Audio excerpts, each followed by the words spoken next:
اعوذ باللہ من الشیطان الرجیم بسم اللہ الرحمن الرحیم وبہ نستعین وصلی اللہ علی سیدنا محمد وأہل بیتہ الطیبین الطاہرین اللہم صلی علی محمد وآل محمد وعجل فرجہم۔ یہ 13th چیپٹر ہے اس کتاب کا، 3 منٹ قیامت کے۔ یہ جناب کہتے ہیں کہ اکثر لوگ جب یہ مسئلہ آتا ہے کہ لوگوں کی مشکلات کو حل کریں تو اس کو بہت سادہ اور بہت ہلکا لیتے ہیں، بہت لائٹلی لیتے ہیں۔ جو یہ سوچتے ہیں کہ خوب وہ اس کی مشکل ہے، وہ خود حل کرے گا، میں اس میں کیا کر سکتا ہوں۔ لیکن اگر وہ جان جائے کہ یہ کام انجام دینے سے، یعنی دوسروں کی مشکل حل کرنے سے، یا دوسروں کی زندگی میں جو مشکلات کے گانٹھ پڑے ہوئے ہیں انہیں کھولنے سے ان کا اس دنیا میں اور اس دنیا میں کتنا ثواب ملتا ہے اور کتنا اثر ہوتا ہے اور کتنی ترقی کر پاتے ہیں، تو پھر یہ کبھی بھی اس کام سے پرہیز نہیں کریں گے اور پیچھے نہیں ہٹیں گے۔ حتیٰ چھوٹے سے چھوٹے کام کا بھی آپ کو ثواب ملتا ہے جس میں آپ دوسروں کی مدد کرتے ہیں۔ یہ کہتے ہیں کہ حتیٰ میں نے جو بہت ہی چھوٹا کام کیا، جیسے کسی نے آ کر مجھ سے ایڈریس پوچھا اور میں نے اس ایڈریس کو بالکل صحیح طریقے سے اور صحیح انداز سے بتایا تاکہ یہ شخص اس ایڈریس پہ بہت آسانی سے پہنچ جائے، اور وہ جاتے جاتے میرے لیے دعا کر کے گیا۔ میں نے اس دعا کا بھی اثر میرے نام اعمال میں دیکھا، اور دیکھا کہ کس طرح یہ چھوٹی سی دعا بھی میرے لیے بہت بڑی اور بہت نعمت والی اور برکت والی واقع ہوئی ہے اس جہان میں۔ جبکہ اگر میں نے کسی کی مشکل دور کرنے کے لیے کوئی کام خالصانہ اور صرف خدا کی رضایت کے لیے انجام دیا تو اس کا اثر میں نے اپنی زندگی میں بھی دیکھا ہے اور آخرت میں بھی دیکھا ہے۔ ایسا نہیں کہ صرف اس کا اثر آخرت میں دکھائی دیتا ہے، بلکہ اس کا اثر بہت بڑے انداز سے زندگی میں بھی دکھائی دیتا ہے۔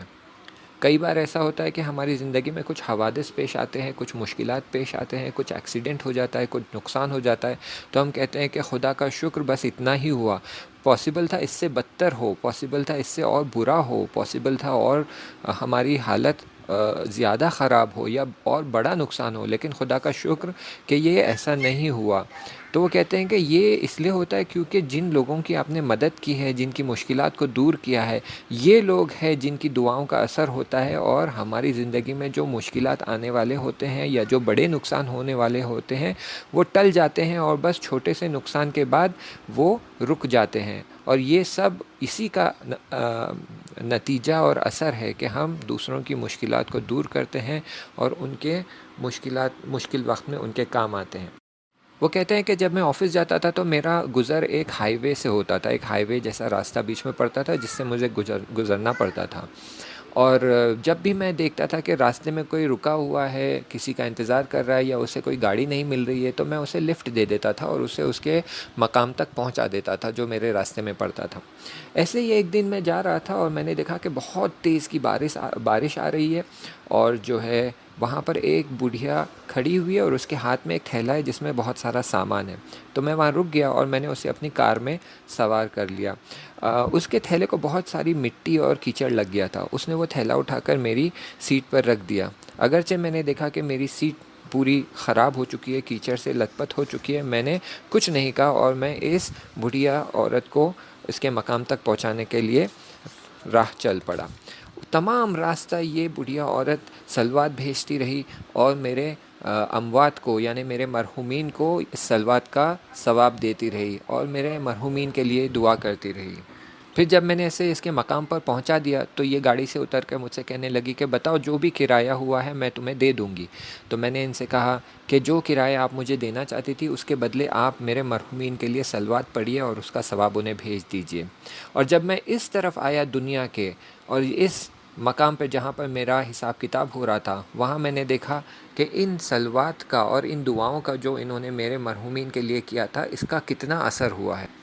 یہاں تک کہ میرے مرحومین میرے پاس آئے اور کہا کہ تم نے یہ جو عمل انجام دیا ہے خدا کے لیے خالصانہ، اور اس بڑھیا عورت نے ہمارے لیے جو دعائیں کی ہیں اور اس کے جتنے صلوات بھیجے ہیں اور ان کا ثواب ہمیں دیا ہے، اس کا ہمارے لیے بہت فائدہ ہوا ہے، ہماری کتنی بڑی بڑی مشکلیں اور ہمارے کتنے بڑے بڑے عذاب یہاں کے ٹل گئے ہیں، اور میرا بہت بہت شکریہ ادا کر کے چلے گئے۔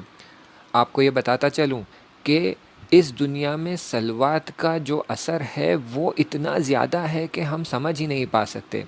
ہم جب تک اس دنیا میں ہوتے ہیں جو ہماری معمولی دنیا ہوتی ہے، ہمیں لگتا ہے ہاں صلوات ہے، اس کا کیا اثر ہوگا، لیکن آپ اس کے برکات اور خیرات اور اس کا اثر جب تک آپ اس دنیا میں یعنی اس دنیا سے نکل کر یہ ملکوتی دنیا میں نہیں آئیں گے نہیں سمجھ پائیں گے۔ صلوات ایک ایسی دعا ہے جس کا اثر بے تحاشا اور بے نہایت اثردار ہے اور بہت ہی مفید اور کارآمد ہے، یعنی بہت کام آنے والی چیز ہے ہمارے لیے اس دنیا میں۔ تو میں آپ سے گزارش کروں گا کہ آپ لوگ جو یہ آڈیو سن رہے ہیں اپنی زندگی میں جتنا ہو سکے صلوات پڑھتے رہیں، جب بھی موقع ملتا ہے، جب بھی یاد آ جاتا ہے صلوات پڑھے اپنے لیے اور اپنے مرحومین کے لیے، کہ اس سے آپ کا اور ان کا دونوں کا فائدہ ہے۔ پھر یہ جناب کہتے ہیں کہ مجھے پیغمبر صلی اللہ علیہ وآلہ وسلم کی وہ حدیث یاد آ گئی جس میں وہ کہتے ہیں کہ اگر کسی مومن کی مشکل کو دور کرتے ہو یا اس کی مدد کرتے ہو مشکل وقت میں، تو اس کا 70 حج کے برابر ثواب ہے، اور شاید اس سے بھی زیادہ۔ اور اس کے اثرات میں نے صرف اپنی زندگی میں ہی نہیں بلکہ آخرت میں بھی دیکھے ہیں، بلکہ یوں کہوں کہ زیادہ اثر میں نے اسی دنیا میں دیکھا ہے۔ یہاں تو اس کا ثواب ہے ہی، لیکن میں نے اس دنیا میں بھی اس کا بہت زیادہ اثر دیکھا۔ یعنی یہ کہ دنیا میں جب انسان خود کو دوسروں کی مشکل حل کرنے کے لیے تھوڑا بہت سختی میں ڈالتا ہے، تھوڑے مشکلات سے گزرتا ہے تاکہ دوسروں کی مشکلات حل ہو جائے، تو اس کا اثر خود اس دنیا میں دکھنے کو ملتا ہے۔ مجھے یاد ہے کہ میں اپنے اسکولنگ کے لاسٹ ایئرز میں تھا، یعنی 10th میں تھا یا 11th اور 12th میں تھا، تب میں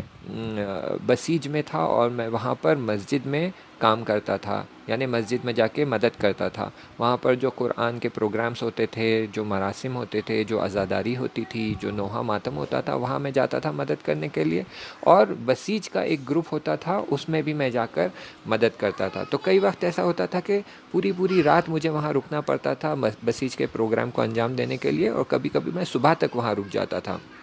اور پھر صبح ہونے کے بعد میں مدرسے چلا جاتا تھا۔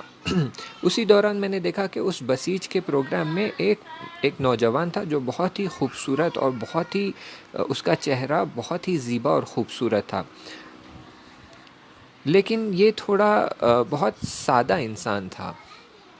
ایک شب یہ ہوا کہ میرا کام ختم کرنے کے بعد میں نے گھڑی دیکھی تو تقریباً 1 گھنٹہ باقی تھا صبح کی نماز کے لیے، تو میں وہیں کی مسجد میں چلا گیا اور وہاں پر شب نماز پڑھنے میں بزی ہو گیا۔ دارالقرآن میں شب نماز پڑھنے کا جگہ تھی، تو میں وہاں چلا گیا اور شب نماز پڑھنے لگا۔ تبھی شب نماز کے دوران میں دیکھتا ہوں کہ سامنے کے دروازے سے تیزی یہ نوجوان جس کی میں بات کر رہا تھا دوڑا آیا اور میرے بازو آ کر بیٹھ گیا اور چپ چاپ بیٹھا رہا۔ جب میری نماز ختم ہو گئی تو میں کافی تعجب میں نے اس سے کہا کہ کیا ہوا، کچھ ہو گیا، کوئی پریشانی ہے، کچھ ڈرے سے لگ رہے ہو؟ تو اس نے کہا کہ نہیں کچھ نہیں ہوا، اگرچہ اس کی صورت پہ مجھے وہ ڈر اور خوف دکھائی دے رہا تھا۔ اس نے کہا نہیں کچھ نہیں ہوا، بس بتاؤ کہ ابھی تم کیا کر رہے تھے، کون سی نماز پڑھ رہے تھے؟ تو میں نے اس سے کہا کہ میں شب نماز پڑھ رہا تھا، اور صبح کی اذان سے پہلے شب نماز پڑھنا مستحب ہے اور اس کا بہت زیادہ ثواب ہے۔ تو اس نے مجھ سے کہا کیا تم مجھے بھی یہ سکھاؤ گے؟ تو میں نے اسے وہ شب نماز سکھا دی اور وہ میرے ساتھ شب نماز پڑھنے میں بزی ہو گیا، لیکن میں جانتا تھا کہ وہ کسی بات سے بہت ڈرا ہوا ہے۔ پھر جب نماز ختم ہو گئی، ہم نے صبح کی نماز بھی پڑھ لی اور ہمارے جو تعقیبات تھے، دعائیں تھے، وہ سب پڑھ لیا، ختم کر لیا۔ پھر جب ہم مسجد سے باہر نکل رہے تھے تو میں نے اس سے کہا کہ کوئی بات ہے، کوئی پریشانی ہے، کچھ مشکل ہے، تم تھوڑے پریشان لگ رہے ہو، دیکھو میں تمہارے بھائی کی طرح ہوں، مجھے بتاؤ کیا ہوا، اگر ہو سکتا ہے تو میں تمہاری مدد کروں۔ تو اس نے کہا کہ دیکھو، جب رات کے وقت میں میرا کام ختم کر کے آ رہا تھا تو یہاں ایک شخص کھڑا ہوا تھا، اس نے مجھے بہت ڈرایا اور دھمکایا، حتیٰ چاہتا تھا کہ زبردستی مجھے اپنے گھر لے جائے۔ تو میں بہت ڈر گیا تھا، میں وہاں سے بھاگ آیا، لیکن میں دیکھا کہ آدھی رات سے بھی دیر تک وہ وہاں رکا رہا تاکہ اگر میں کہیں آس پاس پہنچ جاؤں تو وہ مجھے پکڑ کر لے جائے۔ اس لیے میں ڈر گیا اور گھبرا گیا اور میں دوڑا مسجد میں آ کر یہاں بیٹھ گیا تھا۔ اگلے دن میں اس شخص کی تلاش میں نکل پڑا اور وہ شخص مجھے وہیں بسیج کے گیٹ کے پاس مل گیا۔ میں نے اسے پکڑا اور بہت ڈرایا اور دھمکایا اور اسے سمجھایا اور کہا کہ اگلی بار تم یہاں آؤ اور یہاں کے نوجوان بچوں کو ستاؤ یا دھمکاؤ یا انہیں کہیں لے جانے کی یا اغوا کرنے کی کوشش کرو گے تو میں تمہاری جان کے پیچھے پڑ جاؤں گا، بالکل تمہیں نہیں چھوڑوں گا، خبردار جو ہمارے ان بچوں کو ستاؤ گے۔ پھر وہ شخص وہاں سے چلا گیا اور اس کے بعد کبھی نظر نہیں آیا اور ہمارے محلے کے بسیج کے بچوں کو کبھی پریشان نہیں کیا۔ اس کے بعد یہ ہوا کہ یہ نوجوان شخص میرا دوست بن گیا اور میرے ساتھ ہر روز مسجد آنے لگا، میرے ساتھ نمازیں پڑھنے لگا، میرے ساتھ دعائیں پڑھنے لگا، اور ابھی بھی الحمدللہ خدا کا شکر ہے کہ وہ مومن افراد میں سے ہے۔ میں نے اس کی ہدایت کے لیے بہت زحمت اٹھائی تھی، اسے بہت چیزیں سکھائی تھی، بہت چیزیں سمجھائی تھی اور دین کے بارے میں بہت کچھ سمجھایا تھا اسے، تو کافی وقت میں نے لگایا تھا۔ الحمدللہ اس وقت کا نتیجہ میں اب یہاں دیکھ سکتا ہوں۔ اور ایک ماجرا بتاتے چلوں کہ ہم لوگ جب بسیج میں تھے اور وہاں پر ہماری ٹریننگ چل رہی تھی، تو اس کے بعد یہ ہوتا ہے کہ ہمیں کہیں نہ کہیں بھیجا جاتا ہے تاکہ ہم ٹریننگ کو فائنل سٹیج تک پہنچا سکیں۔ میرے کئی دوست ایسے تھے جو کئی مہینوں سے کوشش کر رہے تھے اور ان کی فائل آگے نہیں بڑھ رہی تھی، کسی کو 6 مہینے 8 مہینے لگ جاتے، لیکن ان کا کام بہت دھیرے دھیرے آگے بڑھ رہا تھا۔ لیکن میرا کام بس 2 ہفتے کے اندر یا اس سے کم وقت 1 ہفتے کے اندر پورا ہو گیا اور میری فائل آگے بڑھ گئی اور مجھے فائنل ٹریننگ کے لیے بھیج دیا گیا۔ سب میرے دوست سوچ رہے تھے کہ شاید اندر میری کوئی جان پہچان ہے، کوئی میرا جاننے والا ہے جس نے کسی طرح سے اپنا ریکمنڈیشن لگا کر یا اپنا پاور لگا کر میری فائل کو جلدی آگے بڑھا دیا۔ لیکن جب میں یہاں پہنچا برزخ میں تو مجھ سے کہا گیا کہ تم نے جو محنت کی تھی اور زحمت اٹھائی تھی خدا کی رضایت کے لیے اور اس نوجوان کی ہدایت کرنے کے لیے اور اس کی مشکل کو دور کرنے کے لیے، اسی کی وجہ سے تمہارا کام جو دوسروں کا کام 6 مہینے تک چل رہا تھا، تمہارا کام 1 ہفتے میں ختم ہو گیا۔ البتہ یہ تو صرف دنیا کا ثواب تھا، آخرت کا اثر بھی بہت عظیم اور بہت واضح طور سے میں اپنے نام اعمال میں دیکھ رہا تھا۔ بلکہ مجھ سے یہ بھی کہا گیا کہ یہ تمہاری شادی جو اتنی آسانی سے ہو گئی اور بنا کوئی مشکل کے ہے اور اتنی اچھی تمہاری جو زندگی چل رہی ہے، یہ بھی اسی وجہ سے ہے کہ تم نے بہت نیک کام انجام دیے ہیں، بہت مومنوں کی مدد کی ہے اور ان کی مشکلات کو دور کیا ہے، اور اسی کا نتیجہ ہے کہ تمہاری دنیاوی زندگی میں تمہارے لیے شادی بہت آسانی سے فراہم ہو گئی اور ایک بہت ہی نیک اور اچھی زندگی، اپنی شادی شدہ زندگی گزار پا رہے ہو۔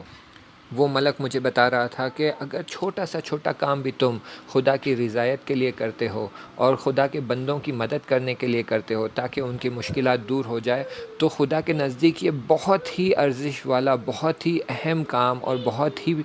ثواب والا کام ہے،